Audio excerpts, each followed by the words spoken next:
This episode of One Hit Thunder is brought to you by DistroKid. When you think about businesses that are selling through the roof, like Aloe or Allbirds, sure, you think about a great product, a cool brand, and great marketing. But an often overlooked secret is actually the businesses behind the business, making selling, and for shoppers, buying, simple. For millions of businesses, that business is Shopify. Nobody does online business better than Shopify.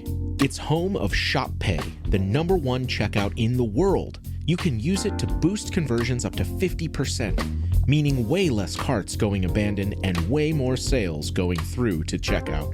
Sign up for your $1 per month trial period at shopify.com/income, all lowercase. Go to shopify.com/income to upgrade your selling today. That's shopify.com/income.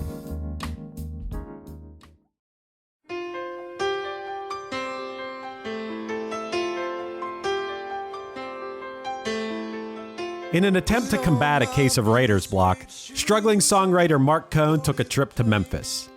A chance encounter at a cafe resulted in one of the most beloved adult contemporary songs of the 90s. Walking in Memphis has stood the test of time, and this week we're joined by Phantom of the Podpera co-host Evan Fonseca to touch down in the land of the Delta Blues and explore the music and career of Marc Cohn. But I'm as blue as a boy can be. Then I'm walking in Memphis, just walking with my feet 10 feet off a beam. Walking in Memphis. One hit is all you need to make the money guaranteed, and you can live off royalties forever. And it makes me wonder, is it just a wonder, or is it one hit thunder? All right, so Evan, welcome to the show. You brought what I believe is a true banger to the show today. We are here to talk about Marc Cohn's Walking in Memphis, a song that I really think you're not human if you don't feel something when you listen to this song. Would you agree? I would agree with that. I think that this does a really good job of, this song sounds like what a Got Milk ad looks like. Okay. Explain. It's kind of homogenized, but at the same time, it's targeted to your specific interests. You know, like when Jonathan Taylor Thomas did a Got Milk, I was like, and that's not homogenized is not a milk pun, but okay. Like the fact that like Jonathan Taylor Thomas was doing a Got Milk ad, you're like, oh, okay, everyone's doing these ads, but damn, do I love Home Improvement. And that's kind of how this song feels. It feels like it's for everyone. Like, it is homogenized. It is kind of like contemporary soft rock for everybody. Yeah. But then at the same time, anyone can get something out of it. Like yeah, Ghost of Elvis. Yeah, what was he doing in the jungle room? I like to party. Like, I don't know. There's a little something. So it's the Got Milk ad of music. Which I think is high praise. I think that's the nicest thing I could say about anything. I also think that this song is helped by the fact that it is like an autobiographical story as opposed to just like a generic song. And we'll dive into that a little bit later. But, you know, like there is a world where someone else writes a song like Walking in Memphis and they're just like, it's 2 a.m. and they've been sitting at their desk trying to come up with a song, and they're just like, "Oh, Walking in Memphis sounds good. What would that song be about?" But this is him just literally chronicling an experience in Tennessee, and they've never been to Memphis. Like they could have gone it could have gone south quick. I remember I was hanging out with my lady recently, and I recapped the whole movie Judgment Night to her. You know, the Emilio Estevez, Cuba Gooding Jr. Of course, great soundtrack. The soundtrack outlived the movie for sure. Yeah, for sure. But I recapped the entire movie of Judgment Night to her, and she was like, "Wow, that sounds awesome. You must really like this movie." And I had to look at her and go, "Oh, I've never seen it." Like wow. I just know what it's about, and that's the fear. Like someone could have been the Evan Fonseca watching Judgment Night of Walking in Memphis, but we averted that disaster. Yeah, true.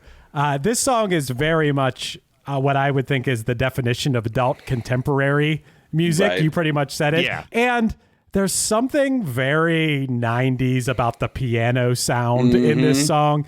And also, and the sound of his voice. But even as a kid, there was something that drew me to this song. And I'm sure a lot of people that are listening have the same experience. There's something really, maybe it's because it tells a story that you can kind of follow along with.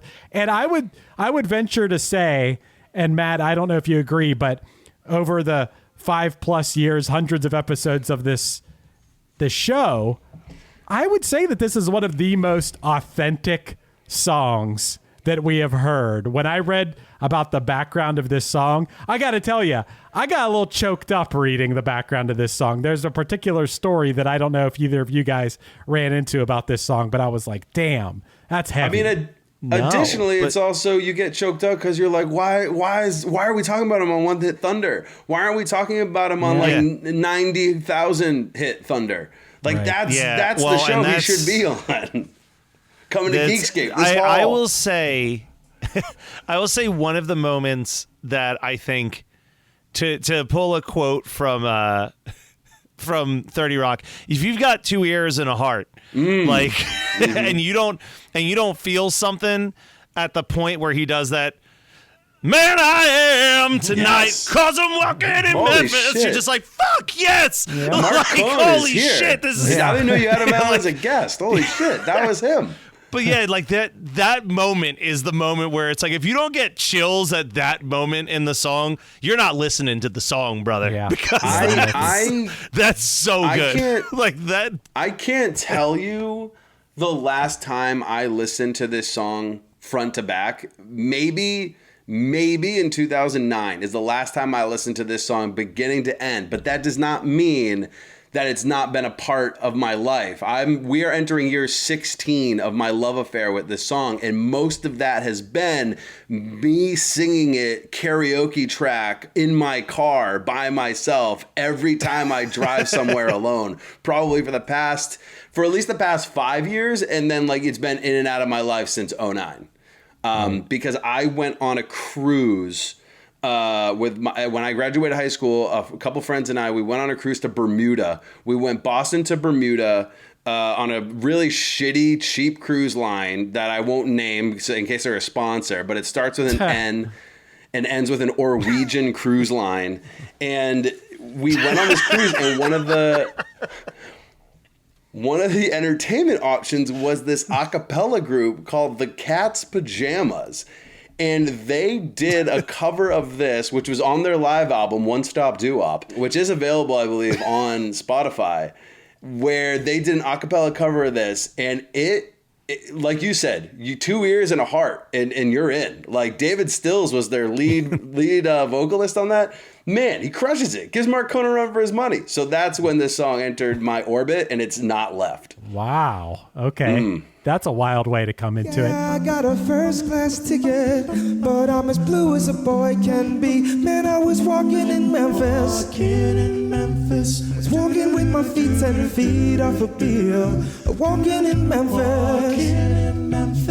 Do I really feel the way I feel? I definitely want to get into the story of Marc Cohn a little bit, because I think it's really interesting. Born in Cleveland, he was writing and playing guitar in junior high, went to Oberlin College.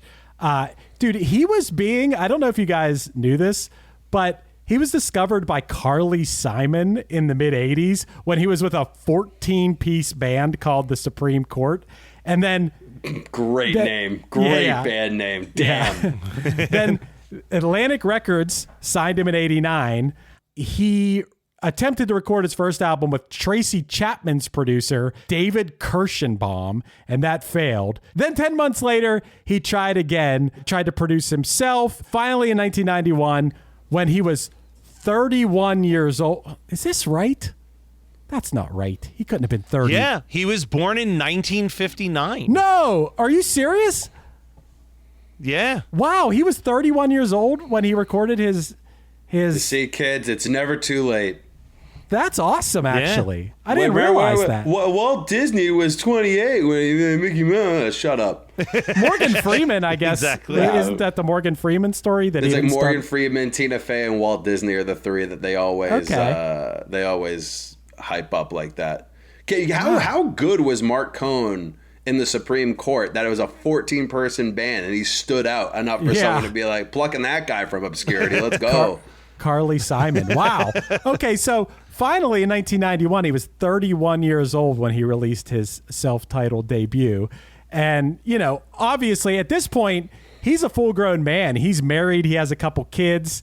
And then this song, this is what I wanted to get to. I was telling you guys, like, I got a little choked up about the story. Do you guys know the story behind this song of, like... So the rough version I heard was that in 1985, he was struggling with writer's block, and someone had told him, I always get inspired when I'm in Memphis. So he went to Memphis to, like, kind of figure out his writer's block and came back with this song in his head. But that's, like, the basic version I've heard. Well, there's a lot more to it than that. Must be nice to just pack up and go to Memphis. Yeah, I mean, he's a Right. a full-grown family man at this point, so I guess he could take a little trip to Memphis. But it's really interesting that, like, every line of this song is, like I said, it's authentic and true. But he's down on his luck, doesn't know how to make it in the music industry. He's been trying for a while, and he takes this trip to Memphis. Backstory on Marc Cohn is that his mom died when he was 2 years old and his dad died when he was 12. And this comes into play in this story. Mm-hmm. But while he's in Memphis, I guess Al Green would give sermons at a church there at this time. So he went to an Al Green sermon. He, you know, visited the kitschy sites in Memphis, the Elvis stuff, whatever. But part of his trip is he went to a place called the Hollywood Café in Memphis. And it's just, you know, once again, a kitschy place. But, you know, they served catfish there.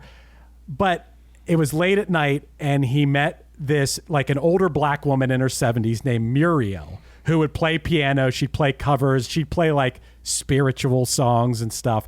And she was really good, and people would go see her. And he got to talking to Muriel about his life. He talked to her for like an hour.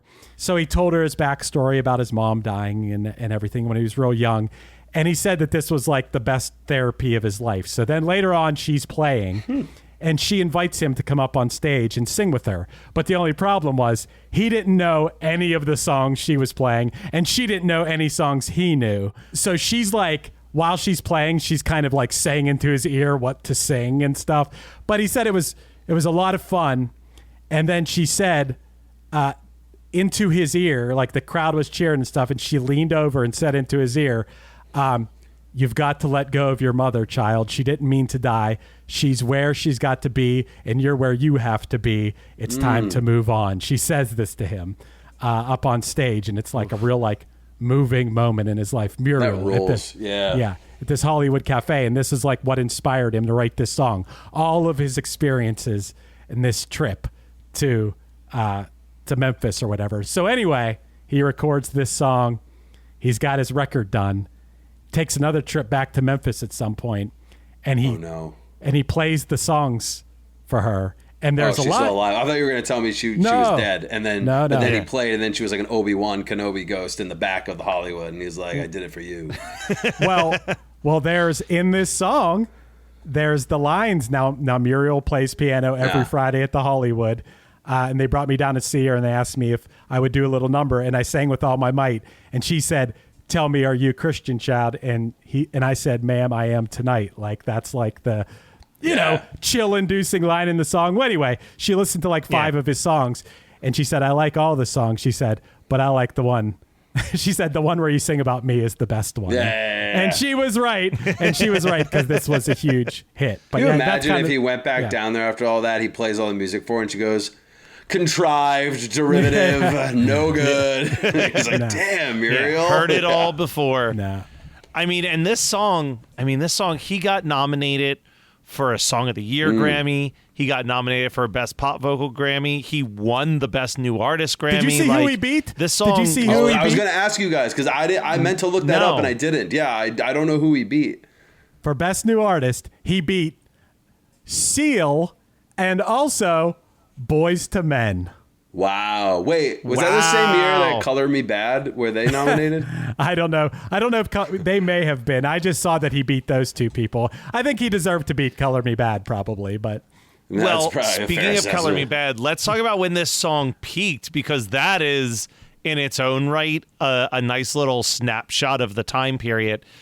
So this song peaked at 13 on July 6th, 1991. It was just below the song Playground by Another Bad Creation. Oh, yeah. And it was just above Piece of My Heart by Tara Kemp. But the top 5, the week that this thing topped, could not be more different than Walking in Memphis. This is 91? For most of these songs. 91. Number 5, Jesus Jones, Right Here, Right Now. Jam. Number 4, Power of Love / Love Power by Luther Vandross. Oh, not Huey Lewis. Probably the closest to this song. Number 3, I Want to Sex You Up from Color Me Back. Number 3. Number 2, Unbelievable by EMF. Hell yeah. And number 1, Rush Rush by Paul Abdul. Whoa. The only noteworthy debut I wanted to mention is that at 95, Fred Schneider of the B-52s had a solo song record? called Monster. Yeah, he put out a solo record called Just Fred. Do you think... Which is a great... I've never listened to any of his solo stuff, but like I would imagine, like I just like the comedy sketch version of that is that he just still only sings the Fred parts. So it's still just like at the beach. It's gotta be having fun. Like he's just singing his parts. Yeah, it has to be. I just love the idea that someone going solo, like it would be like if Chris put out a solo album as Chris Fafios after all these years in Punchline, and you also just named the album Just Chris. Just Chris. It's like it's the EMF being on there is great. I was just thinking the other day. Do you remember this had to be early 2000s when Kraft Cheese was doing like cheese crumbles for salads. And the commercial was they're crumbelievable. And that's a big part of my brain is that. This song is his only top 40 hit, hence it being a one-hit wonder. But it did have 2 other songs that like made it on the Hot 100, Silver Thunderbird and True Champion. These songs are great. Chris sent me a song from his third album. Listen, I'm going to give you a spoiler alert. While I don't think that there's any song that is as good as Walking in Memphis, I had this on while doing some video editing, and I was just so pleasant. It's just good. It's what adult contemporary is supposed to be. Sure. It is relaxing and soothing music to have on in the background. But his later stuff, Chris, you sent me a song off his third album, Burning the Days, called Almost Home, or Already Home. And this song's like pretty funky. Like I was like, oh, this song's like a kind of a little bit of a different direction than what he was doing. Already Home. Yeah, it has horns on it. It's upbeat, very adult contemporary, but it's pretty soulful. I would say that's kind of a through line. Soul is probably the better word. Yeah, very, very, very soulful. I said funk, but soul's the right word. His debut album, it went gold the year it came out, eventually went platinum by 96 off of the back of Walking in Memphis, because I think Walking in Memphis stuck around for only going to number 13. Oh, yeah. I feel like it's still out there. You'll hear it at the grocery store still, I think, right? Oh, what, Chris, I think we heard it at the last Punchline show that I was at, like, before the show started, they had music playing, because I remember walking up to you and being like, how have we not done Walking on Memphis? Right. Do you think it just shows up. Do we know if Walking in Memphis was released as a single? Because for how good it is compared to the rest of the album, I would be like, if I'm like in charge of that record company, I'm like, do not press a single because no one's buying this album. They only want that song. Do it this way. Dear Lord, please. That's a good question. I mean, it is right in the thick of that time where you would go to a record store and you could buy the cassette singles that it seemed like every song was available on a cassette or a Do you CD remember single. sometimes you'd go to like an HMV or a Tower Records and you would go to the single section and sometimes they had the import singles. And yeah, that sometimes meant like a band that's kind of signed to an international label that maybe is not as big in America. But then the import singles also had like American artists, but what the single was in the UK. And I remember, like, I can't remember what artist it was. Maybe it was like an NSYNC or a Britney Spears, but the tracks were flipped. Like the single in the UK was the B-side in America, and the B-side in America was the single in the, like, it was just flipped, and it was strange. And they used to do that. I don't know, but that's neither here nor there. Yeah, I mean, we see that all the time on here where it's like there's not really a lot of rhyme or reason for it either, like why a song would be a smash hit in the UK, but then does nothing in the United States, and then we see it all the time. I think just recently, Matt, when we did the episode about Soft Cell, it was like, why are these weird songs such hits over there? And then I don't think Tainted Love was even a hit for them over there. It was weird. It did fine. Yeah. Well, Chris, did you dive into, so he puts out these 3 albums, and then he just kind of disappears for 9 years. After Burning the Days. Again, must be nice. I would love to just disappear for 9 years. Are you kidding? Leave me alone. He comes back with this album. Join the Parade, in 2007. And it features a track called Dance Back from the Grave. Did you listen to this song, Chris? I actually didn't listen to this song, but you skipped a pretty important part of his story, and I would assume that this song has to do with his story, right? This song has to do with this, yes. So, it's bold to not release music or not have a hit in 16 years and then have a song that's like, I'm back from the grave. Well, Evan, hold. You don't know the half thought. of it. Let's go. Hold that thought. So, Dance Back to Your Grave, first of all, this song feels like a Tom Waits song. It's just like moody jazz with him narrating a story over it. The song is written about the events of Hurricane Katrina and the post-traumatic stress that Marc Cohn suffered after he was shot in the head during an attempted carjacking in 2005. Yeah. Which, like, the details, he said that the doctor, when he got into the hospital, said that he was the luckiest unlucky man he's ever met, because by all accounts he should be dead from the gunshot wound, and just like miraculously survived. He got shot in the head during a carjacking. It was in Denver. He was on tour with Suzanne Vega, and the bullet barely missed his eye and lodged near his skull, and he was released from the hospital 8 hours later. 8 hours later, he got shot. I'm putting out a fucking metal album if that happens to me. I'm like, are you kidding me? Skull bullet. Skull bullet. That's insane. And also, the police said that it may have been the car's windshield may have significantly impeded the bullet's force. But they said, frankly, I can't tell you how he survived. The shooter ended up being sentenced to 38 years in prison for this. But that story is so crazy. I can't imagine getting shot in the head and walking out 8 hours later. Like, not even overnight. Not even overnight for observation. Chaos. Hey there, One Hit Thunder listeners. Are you ready to take your music to the next level?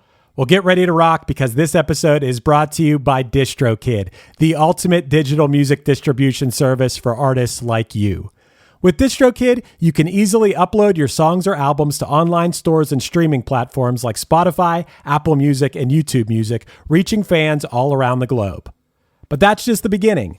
DistroKid offers a ton of awesome features like Hyperfollow, which helps you promote your releases and get pre-saves on your songs, all for free. But wait, there's more. The DistroKid app is now available on iOS and Android. With the app, you can manage your releases, track your streaming stats, and even withdraw your earnings, all from the palm of your hand.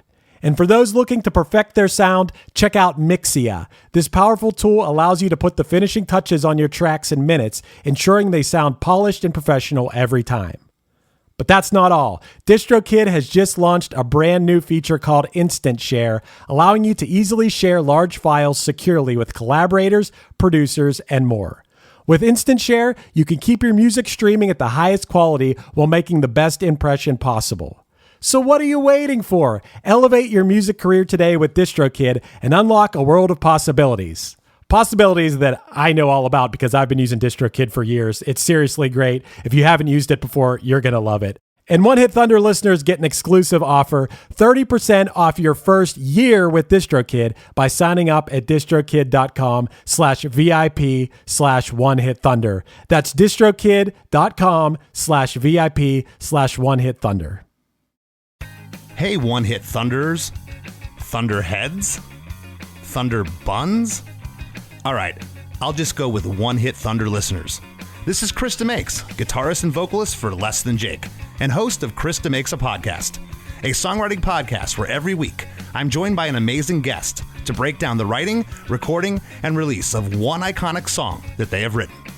In our giant evergreen back catalog of episodes, we've had rock legends such as Dee Snider and Huey Lewis, punk rock favorites such as Mark Hoppus, Fat Mike, and Brett Gurewitz, up-and-coming artists of today such as Liz Stokes of the Beths and Genesis Owusu, and even some of the artists that have been featured on One Hit Thunder.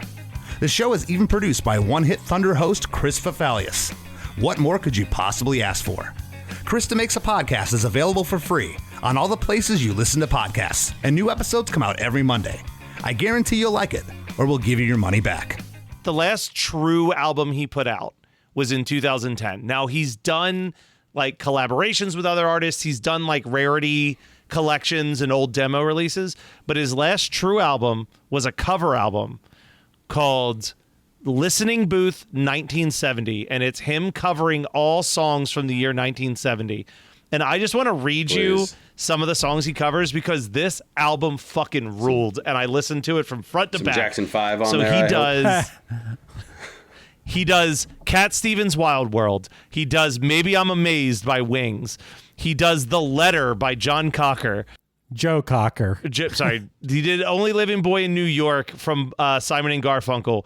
Tears of a Clown from The Miracles. That rips. No Matter What by Badfinger featuring Amy Mann on guest vocals. Into the Mystic from Van Morrison, As Long as I Can See the Light from Creedence Clearwater Revival, Close to You by the Carpenters, and the closing track is Stevie Wonder's Signed, Sealed, and Delivered, I'm Yours. This album is phenomenal. Just cool, laid-back acoustic covers of these like great 70s songs. I loved it. I was like, this is one of my... And this is the highest charting album he's ever released. What? It peaked at number 28 on the Billboard 200 when it was released. It is actually higher charting than his self-titled album at the time. Wow. So that proves my point that Walking in Memphis had to have been pressed as a single. If this cover album like did better. In the year what year was that? Like 08? 2007. 2007. Like iTunes existed, so like. Or no, sorry, 2010. So 2010. Even more so. You know, it sold that well in the digital age. Yeah, that's pretty crazy. Yeah, that is like really post people buying. Like that is like the real end of it there with people buying CDs and stuff. So that's pretty impressive. I will say I watched a live video from 2023. That's where I saw him tell the story about Muriel and everything, and he sounded great. It's hard not to like Marc Cohn. Also, did you see the thing about, I don't remember this, and I only tune in here and there to Saturday Night Live, but I guess in 2021, Marc Cohn was on for a sketch called Walking in Staten. Do you know about Walking in Staten? I've seen this. Okay. Yeah. It's fine. It's not a great sketch. I was never a Pete Davidson guy. Can I tell this you? This is very Pete Davidson humor. That aired on a Saturday, obviously. The next Friday, after that Saturday, I found myself in the company of Brian Quinn from Impractical Jokers. And I don't know if this is me telling tales out of school, but I asked him, I was like, oh, did you see Walking in Staten? Because they're like all very famously from Staten Island. And he had the reaction that I thought Muriel was going to have to Marc Cohn's music, where BQ was just kind of like derivative, contrived, wouldn't easy joke. The dump hasn't been open in like 15 years. Like, you know, he was like kind of pissed about it. I'm just like, whoa, okay. Wow. Okay. I tried to find it to even see it. I didn't see it. I just know that it exists. It probably was Jelly Roll in it. I feel like anytime someone else was in it too. No, they did something else with Jelly Roll about Staten Island recently. Oh, interesting. That was like in the last like This couple was- years. Jelly Roll's the most Staten Island guy to not be from Staten Island. That probably tracks. This was Pete Davidson and Method Man were in this. Oh, yeah. Oh, the MBTHOD, man. Yeah. We'll never do him on this show. Thank Now- God. No, thankfully. But Marc Cohn didn't stop releasing music, even though 2010 was his last album. He wrote a song in 2014 called The Coldest Corner of the World. It was for a documentary called Tree Man. Don't know anything about this. And then, like I said, he released a bunch of like demos and albums like that. But in 2017, he worked with a musician named William Bell on the Grammy Award-winning album This Is Where I Live. Again, I don't know really that much about William Bell. I can't believe you made me think about Tree Man.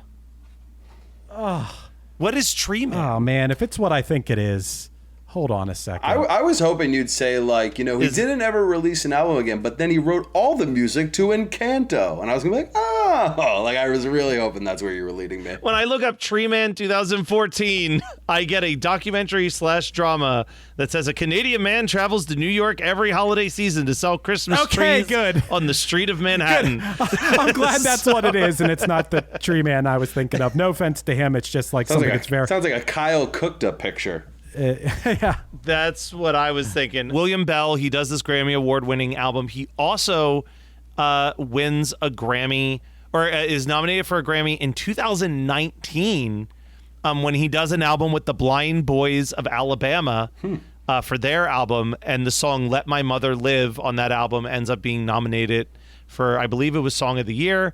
That same year, he also performed at Carnegie Hall as part of a Music of Van Morrison show where he played with Patti Smith, Josh Ritter, the Blind Boys of Alabama, and Glenn Hansard, I think is how you pronounce it, the guy from the movie Once, where it's just people covering songs of Van Morrison. He even covered Walking in Memphis with Miley Cyrus as part of the More Together Facebook campaign. And then, sadly, we stopped hearing from Marc Cohn for a while. And then just this year, we found out why. He has been diagnosed with Parkinson's disease. So, unfortunately, his career, he got diagnosed 5 years ago. So, in 2020, he gets that news. And I think that I think his music career is probably now on the shelf from that. But the song had been covered and charted from other artists in the UK. Cher had a really successful cover of it. On country radio, the band Lone Star had a pretty successful country hit with a cover of it. Apparently on cruise ships, there's an a cappella band that does a killer version of it. They do a killer rendition. They had oh my God, what's it called? They had a residency in Branson, Missouri. And they were doing it. So God bless them. Never made the pilgrimage myself, but Hey, there's a little Easter egg in this song that you guys might not know about or thought about, but the line, "Now security, they did not see him, they just hovered round his tomb." yeah. Do you know what people speculate this line is about? The "now security, they did not see him." When this is after the Graceland, then I watched him. That they're hanging out at Elvis's toilet? No. Then I watched him walk right through the gates of Graceland. Now security, they did not see him. They just hovered around his tomb. There's speculation that is about Bruce Springsteen. Bruce Springsteen famously snuck into Graceland, like hopped the fence and snuck in. You don't know this story about Springsteen? No, but famously wrote a better song about cars than the Thunderbird song by Marc Cohn. The Thunderbird song, I thought the Thunderbird song was okay. I didn't mind the Thunderbird song, but it obviously is no. It was fine. Yeah, it's all right. No Walking in Memphis. No Walking in Memphis. Few things are. I also read, and I don't know that this is true. I think it might just be that Muriel was singing in a restaurant that served catfish. But the other thing that I did read about catfish was that it was the standard blues metaphor for sex. Like, they got catfish on the table. They got catfish on the table. They've got gospel in the air. Now, I kind of don't think that's what he was going for there, because I think he was just referring to, he went to a restaurant where they were serving catfish where he talked to Muriel. But that is a thing. I mean, if it is a metaphor, I eat catfish all the time by myself in the den. All right. Before we talk about whether we think Marc Cohn is thunder or blunder, do you guys want to play a game? I brought a game. Yes. Is it Pop-O-Matic Trouble? It is not, but it is. Damn it is close. It's is never trivia. Pop-O-Matic Trouble. It is trivia. Look, if you can get the answer without the multiple choice, it'll be worth 2 points. If you need the multiple choice, it'll be 1. If you try to answer it without the multiple choice and miss it, that would be -1. That would be -1. There's 7. This is as confusing a ranking system as the mask rankings on Phantom of the Podpera, available on the Geekscape network, wherever you hear podcasts. Yeah, we'll get to that after the trivia. No, we'll do it now, man. I want to talk about that. To buzz in, you could say Memphis. No, say catfish. If you know the answer, just say catfish. I always do. That's how we'll buzz in. All right. So these all have to do with people that have been shot, just like Marc Cohn. Ronald Reagan. That is not. That is incorrect. Okay. Shit. On June 3rd, 1968, at the height of his career, this artist and cultural visionary was shot in his famous Manhattan studio, The Factory. Catfish. Go ahead. Was that Andy Warhol? It was Andy Warhol. 2 points for Matt. All right, Matt's up 2-0. This actor, best known for his role in The Three Stooges, was 12 years old in 1915 when he accidentally shot himself in the ankle while cleaning a rifle before a hunting trip. I mean, I have like a 25% chance. I mean, even if you give me multiple choice, it's like I was gonna say, there's no point in asking for multiple choice because I know all the names of the Three Stooges. There's like 4 or 5 of them, right? Yeah, because everyone forgets Joe and Shemp. So there's 5 choices here. You got a 20% chance of getting it right. Do you want me to just give you the multiple choice so that I'm gonna say multiple choice just so I don't get rid lose of a one? point. Yeah. A, Curly Howard, B, Mo Howard, C, Larry Fine, or D, Shemp Howard? Okay, catfish. Go for it. I want to say D because Shemp was the handsome one, and I wonder if he had to be handsome because he shot himself in the ankle. First of all, I think it's incredible that you think Shemp's handsome. Second of all... No. I don't think Shemp's handsome. I think that was the consensus at the time.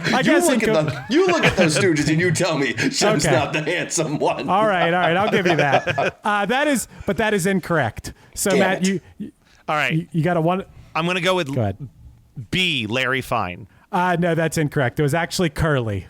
Curly shot himself. Really? Yeah. Damn it. That's such a Curly thing to do, too. Do you think when Curly shot himself in the ankle, he went whoop, whoop, whoop, whoop, whoop, whoop, whoop, whoop? Definitely. Absolutely. He started spinning in a circle to try to make the pain go away. Yeah, amazing.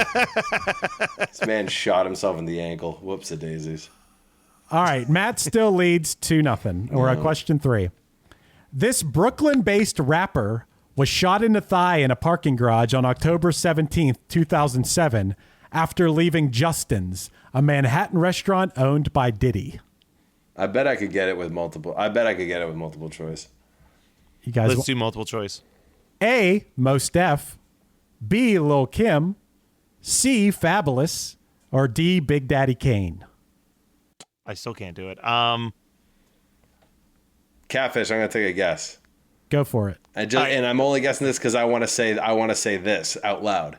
Fabolous, fresh. Is that right? You got it. Yeah, let's go. Yeah.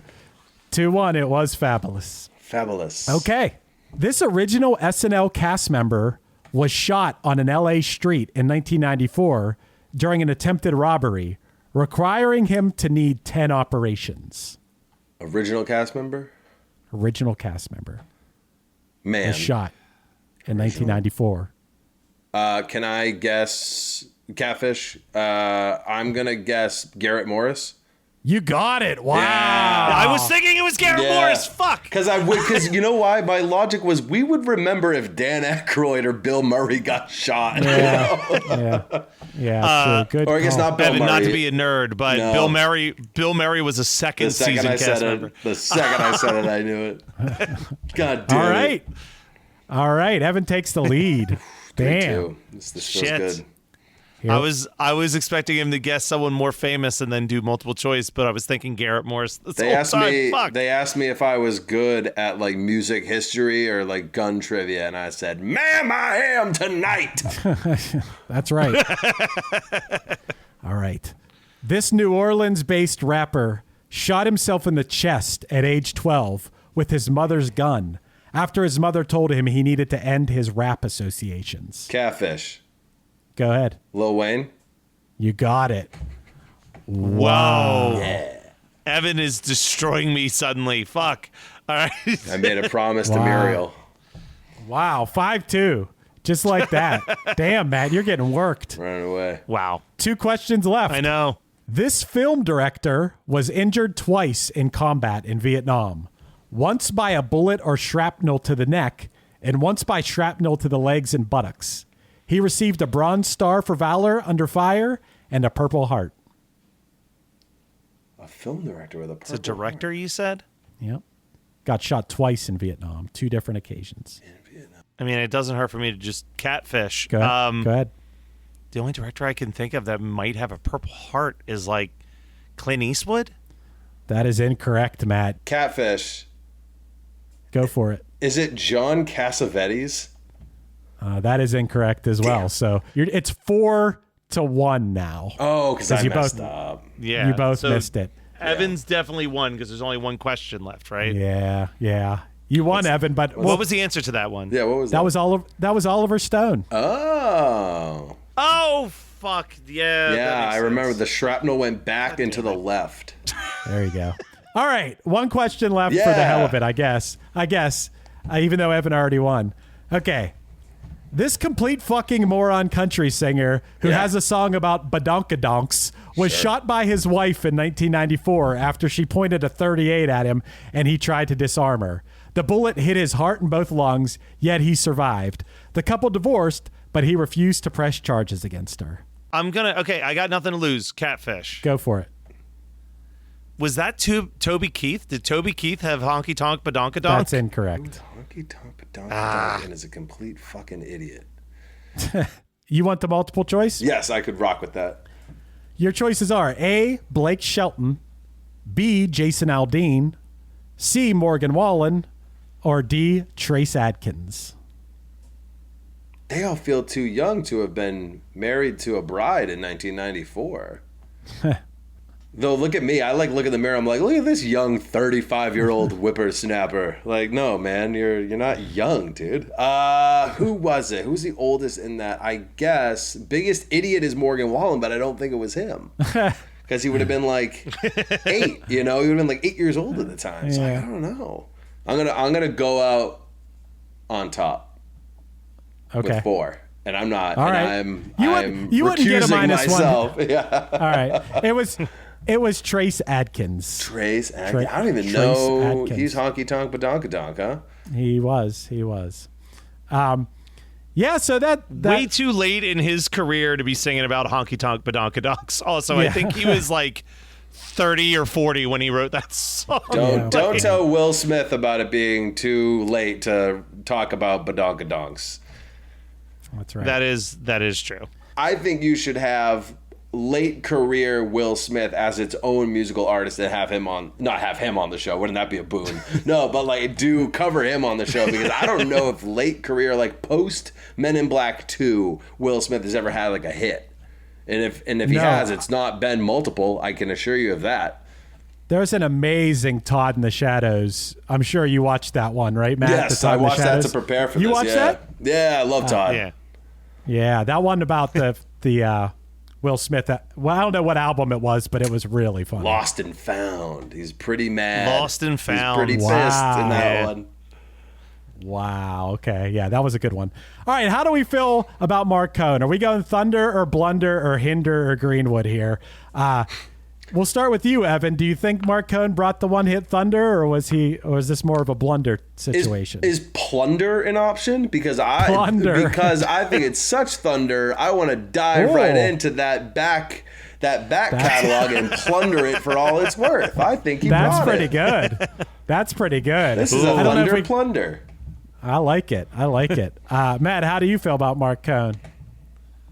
I loved it. I loved every second that I was listening to Marc Cohn. So I am giving this a certified thunder on my side. Yeah, I think that Marc Cohn's going to get his certificate in the mail, because I think this is going to be a certified unanimous thunder this week. Chris, could you say that we're cone heads? Oh yeah, we're absolutely cone heads here.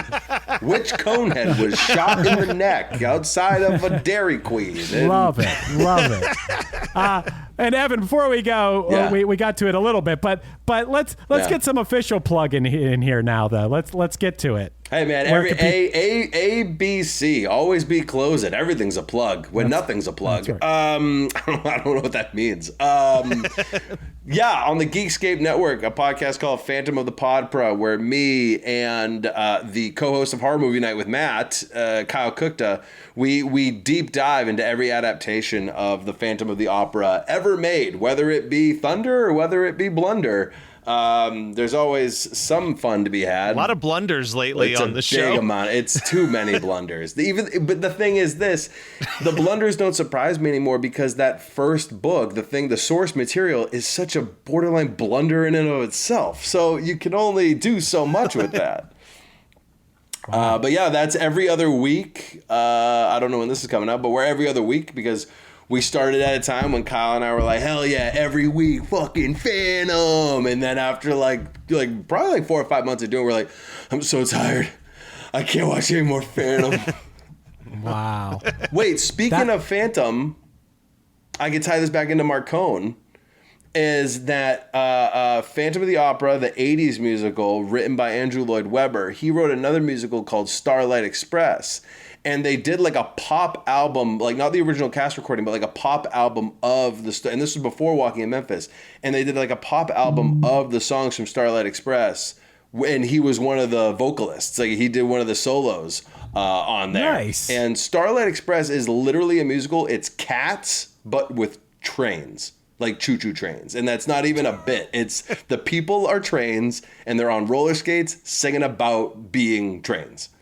Wow. That sounds like Zoo Animals on Wheels from the very short-lived comedy starring Chris Elliott called Get a Life, if you guys ever watched this. I know of Get a Life. I never watched it. Yeah, but that sounds about right. I don't know what drugs Andrew Lloyd Webber had in the 70s and 80s, but good Lord. Like, he's been probably mixing whatever combination that was. He's probably been mixing that every day since, being like, I don't know, was it 2 parts Dr. Pepper, 9 parts cocaine, or 9 parts Dr. Pepper, 2 parts cocaine? What was it? Like, he can never recapture Starlight Express. Wow. Nice. Wow. But yes, I do love this podcast. It's always a delight, whether you're talking about a Phantom movie that I've actually heard of, or if you're diving into some deep cut Woody Woodpecker cartoon that was inspired by the book. It's always a delight on that podcast. We're finally gonna catch on with all the dang ass freaks demographic that we're going after when we finally do De Palma's Phantom of the Paradise. I think the people will finally listen. I am very excited for Phantom of the Paradise. So stay tuned for all of that. And Chris, I think I'm going to go for a little walk, maybe to Memphis. Let me get my first class ticket. Wait, let's see. How long would a walk? Wait, can I do walking directions for that long on an app? Let's see. Memphis, Tennessee. Let's just see. I'm just outside Boston. If I go directions, walking, here we go. Walking directions not available. That's about what I thought. Because it is about 1,300 miles from my location. Okay.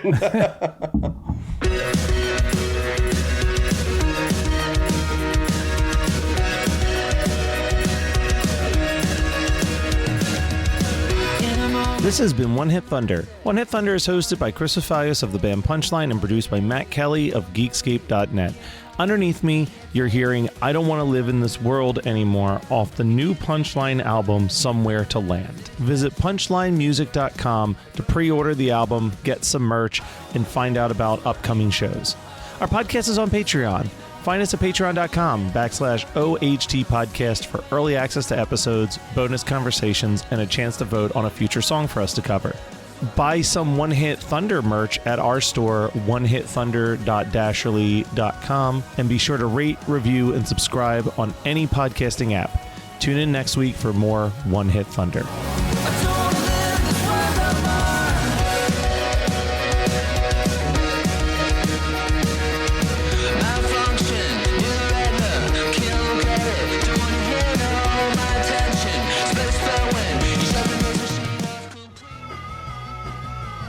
You're listening to the Geekscape Network.